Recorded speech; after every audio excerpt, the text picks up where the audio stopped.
This channel does not promote any violent, harmful, or illegal activities. All content provided by this channel is meant for an educational purpose only.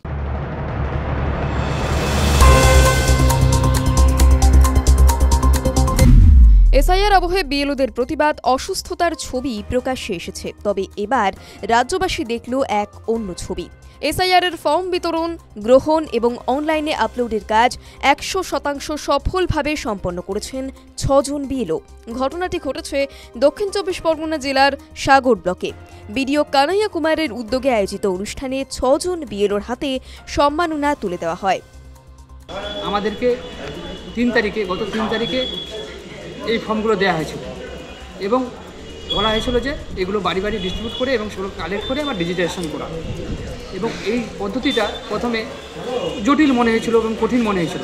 যখন ওটাকে কয়েকদিন যাওয়ার পর, যখন ওগুলোকে ঘাটাঘাটি করার পর যে বুঝতে পারলাম, তখন এটা নিজের গ্রিপের মধ্যে হলো, তখন স্মুথলি কাজটাকে এগোতে থাকলো। প্রথম 3টে জিনিস আমার কাছে প্রথম প্রবলেম চলে এসেছিলো।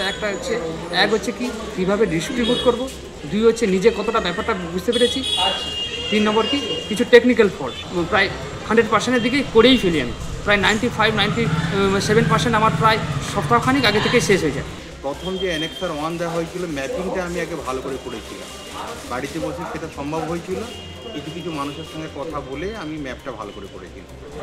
তারপরে 3 তারিখে যখন আমাদেরকে ফর্ম দেওয়া হলো, ফর্ম নেওয়ার পরে আমি সময়টা ভাগ করে নিয়েছিলাম এবং সেই সময় মতন আমি ফর্ম ডিস্ট্রিবিউশন করেছি, ফর্ম সময় মতন আমি কালেকশন করেছি এবং সর্বোপরি আমার পাশে রয়েছেন আমার ইয়ারও। রাজ্য জুড়ে চলছে এসআইআর। এই সময় বহু জেলা থেকে অনেককে রাজ্য ছেড়ে পালাতে দেখা গিয়েছে। তবে পুরুলিয়া জেলার রঘুনাথপুর 2 নম্বর ব্লকের গোবরান্দা গ্রামে দেখা গেল এক অনন্য দৃশ্য।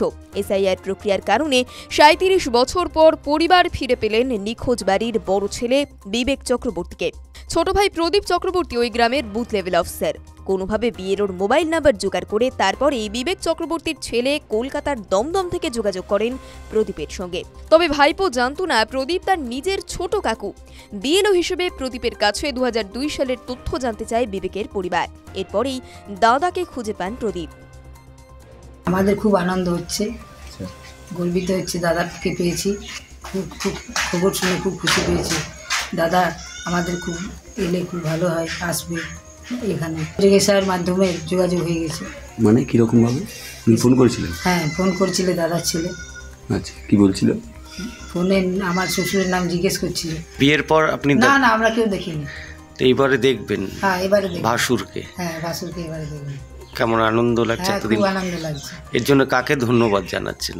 এর জন্য আমার কমিশনকে ধন্যবাদ জানাচ্ছি স্যার। দাদা লাস্ট 1988 সালে আমাদের বাড়ি এসেছেন। তারপর আর কোনো খোঁজ খবর পাওয়া যায় না। অনেকবার খোঁজাখুঁজি করার পরও বহু চেষ্টা করেছি। বিএলওর দায়িত্ব দিয়েছেন, বিএলওর কাজ করতে গিয়ে এই নম্বরটা হয়তো কোনো কারণবশত ওরা পায়। তারপর ভাইপো আমার সাথে হঠাৎ যোগাযোগ করে যে স্যার এই পরিবারের এই দেবনারায়ণ চক্রবর্তী কাউকে চিনেন? তখন একজনের নাম করে আমার দাদার নাম করে, ছোটো স্যার করছে। তখন আমি বলছি আমি স্যার নই, আমি কাকা। তারপরে ইমোশনাল হয়ে পড়ে 2002 সালের তথ্যটা চাইছে আমার ভাইপো। কলকাতায় দমদমে থাকে, ওখানে ভোটার কার্ড হয়েছে, কিন্তু এই তথ্যটাও চাই। অবশ্যই এসআইআর দিতে হবে। তার জন্য প্রথমে আমি ধন্যবাদ জানাচ্ছি নির্বাচন কমিশনকে। আপনি যে এত পরিশ্রম করছি, অনেকে আন্দোলন করছে, আমার মনে হচ্ছে আমার এই পরিশ্রমটা সার্থক হয়েছে। কাল ছিল ডালখালি, আজ ফুলে যায় ভরে। না, বরং কাল নামটা লিস্টে ছিল, কিন্তু আজ আর নেই। হাওয়া। এমনটাই ঘটেছে নাদনঘাট বিধানসভার 52 নম্বর অংশের 11 ভোটারদের সঙ্গে।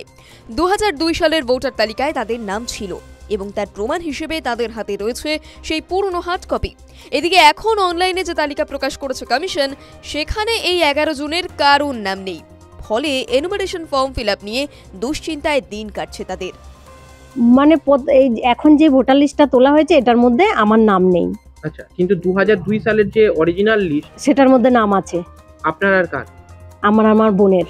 ভোট দিতে এখন এই যে তালিকায় নাম উঠবে, ওখানে বলছে আমার 2002 সালের নাম নেই, কিন্তু আমার জন্ম এখানে।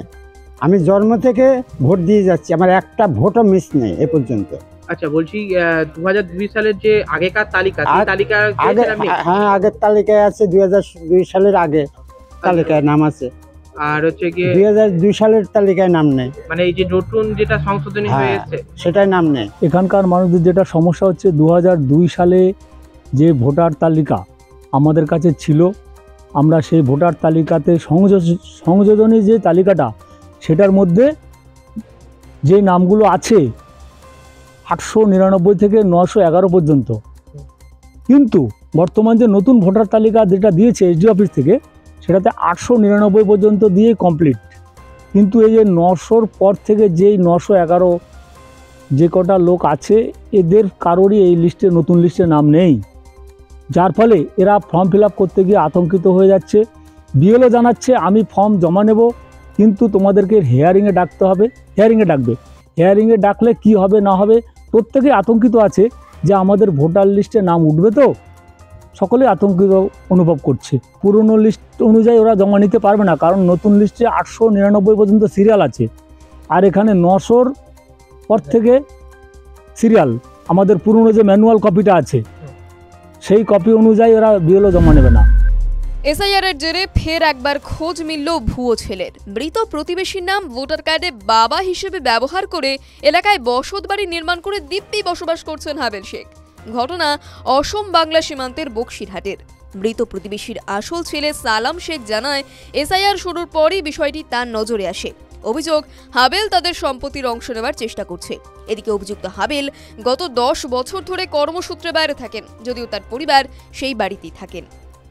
আমি এত দিনে জানতে পারলাম আমার বাবার পরিচয় দিয়া, মানে আমার বাবার নাম যেটা পাওয়া যাইতেছে, ওনার বাবার নাম ওইটাই পাওয়া যাইতেছে। অরিজিনালে সেটা আমাদের কোনো ভাই না। তাই যদি হয়তো বাবা আমাদেরকে কোনোদিন বলে দিত, সে আমাদেরকে কোনোদিন ডাইকে বলেও যায়নি।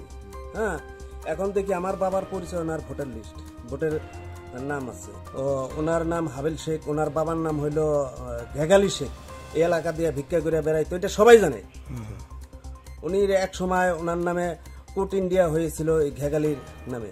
আমার বাড়ির লোক এখন অরুণাচলে আছে, আমার বাবা, আর আমার মা লাভুটিতে আছে, আর আমার ভাই অরুণাচলে আছে, আমার বোন অরুণাচলে। আমি একলাই বাড়ি। তোর মা আসেনি কালকে থেকে? এই যে প্রতিদিন লোকজন আসছে বাড়িতে এই ঘটনার পরে, তুমি বাড়িতে ফোন করে জানিয়েছো সকলকে? হ্যাঁ, জানিয়েছি। আসবেন বলেছেন? হ্যাঁ, আসবেন বলেছেন। এবার তোমার অরিজিনাল ঠাকুরদার নাম কি? আলী ফকির। আলী ফকির। তোমার বাবা কাকে ব্যবহার করেছে? প্রতিবেশীকে? মানে তোমার বাবা প্রতিবেশী করিম আলীর নাম ব্যবহার করে ভোটার তালিকায় নাম তুলেছিল? কেন করেছে জানা আছে? এখন কি এটা নিয়ে কি সমস্যা তৈরি হয়েছে? প্রতিদিন লোকজন আসছে। হাবিল শেখের বাবা হলো আলীর ফকির। তো এসআইআর ব্যাপারে তখনকার বুঝবার পারলাম যে মানে হাবিল শেখের বাবার নাম হলো করিম শেখ। মানে এটা কি না, এটা সঠিক না। হাবিল শেখ প্রতিবেশীকে বাবা বানিয়েছে? হ্যাঁ, প্রতিবেশীকে বাবা বানিয়েছে। সবাই জানে এটা যে হাবিল শেখের বাবা করিম শেখ না। কিন্তু এখন তো বিষয়টি প্রকাশ্যে এসছে। এখন প্রকাশ্যে আসলে হবো না, তো ওটা তো হবো না তো। আচ্ছা। সিও দপ্তর অভিযানে বিএলওদের একাংশ। বিএলওদের বিক্ষোভ সামলাতে রীতিমতো হিমশিম খাচ্ছে পুলিশ। ব্যারিকেড ভাঙার চেষ্টা, পুলিশের সঙ্গে ধস্তাধস্তি। সোমবার বেলা বাড়তেই উত্তপ্ত বিবাদীবাগ। এসআইআর বিরোধিতায় তালা হাতে সিইও দপ্তরে বিএলও অধিকার মঞ্চ। ব্যারিকেডের একপাশে পুলিশ, অন্য পাশে বিএলওরা। নির্বাচন কমিশনের গেটের সামনে চলছে ব্যারিকেড ভাঙার চেষ্টা। এক বিএলও নির্বাচন কমিশনের অফিসের গেটে তালা ঝুলিয়ে দেওয়ার চেষ্টা করেন। পুলিশ তাকে প্রতিহত করেন। বিএলওদের একাংশ সামনেই ধর্নায় বসে পড়েন। প্রথম থেকেই বিএলওদের একাংশ অভিযোগ করে যাচ্ছিলেন তাদের উপর অতিরিক্ত চাপ দেওয়া হচ্ছে। কেন দেব?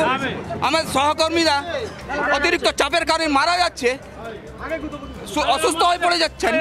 ইসিআই দেখতে পাচ্ছে না? আমরা ভালো করে ভদ্রভাবে বলছি সবাইকে কি আপনি এসআইআর কাজ করান, কিন্তু আমাদের সহকর্মীরা যারা রয়েছে তাদের ব্যাপারে ভাবুন। কিন্তু নেই, ভাববেন না, চোখটা বন্ধ করে যা ইচ্ছা খুশি করে যাচ্ছেন, এটা আমরা মেনে নেব না। তালা এটা দরকার নেই তো, কি দরকার এটা? যখন উনি কাজই করেন না ভালো করে, তাহলে তালা তো মারতেই হবে। উনি মুখে কানে তালা দিয়েছেন, আমরা গেটে তালা দেবো।